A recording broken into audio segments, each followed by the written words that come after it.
working on a 2014 Ford Explorer. I'm replacing the driver's seatbelt buckle, and I got this part original from the dealer. Here's the part number. This is the part number right here. And what happened to the old one is the seatbelt buckle would get stuck in here sometime, and it's really hard to get it out.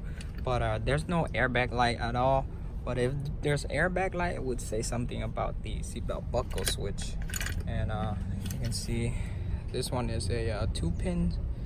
There's 2 pins in there, and it's located right here. You can see that's the seatbelt buckle connector right there. Now for this end, you're gonna press on this tab right here to get it to unlock. You see, I'm using my pry tool clip right here to pry out those 2 white clips right there.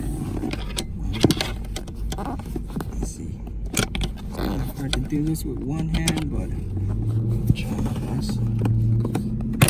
There you go.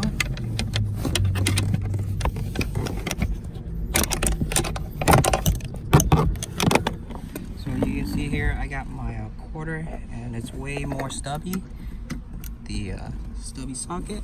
Now I'm gonna, it's really tight, so there you go. So I got the old one out already. I'm gonna put in the new one. So this notch right here, you see, it's gonna go into this little square slot right here. So this is where the original position, so that's where it locks. So I got the new one in already. Tighten it down where you think is good enough, you know, so it won't move.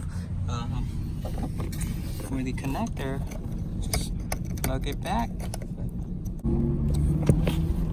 There you go. Now I'm gonna test the seatbelt buckle. It's good. Unlocked. And it's good. There you go. So that is it for this video. So if you like my video, leave it a thumbs up, comment down below, ask me anything you want to ask me. Like, share, and subscribe. Thank you.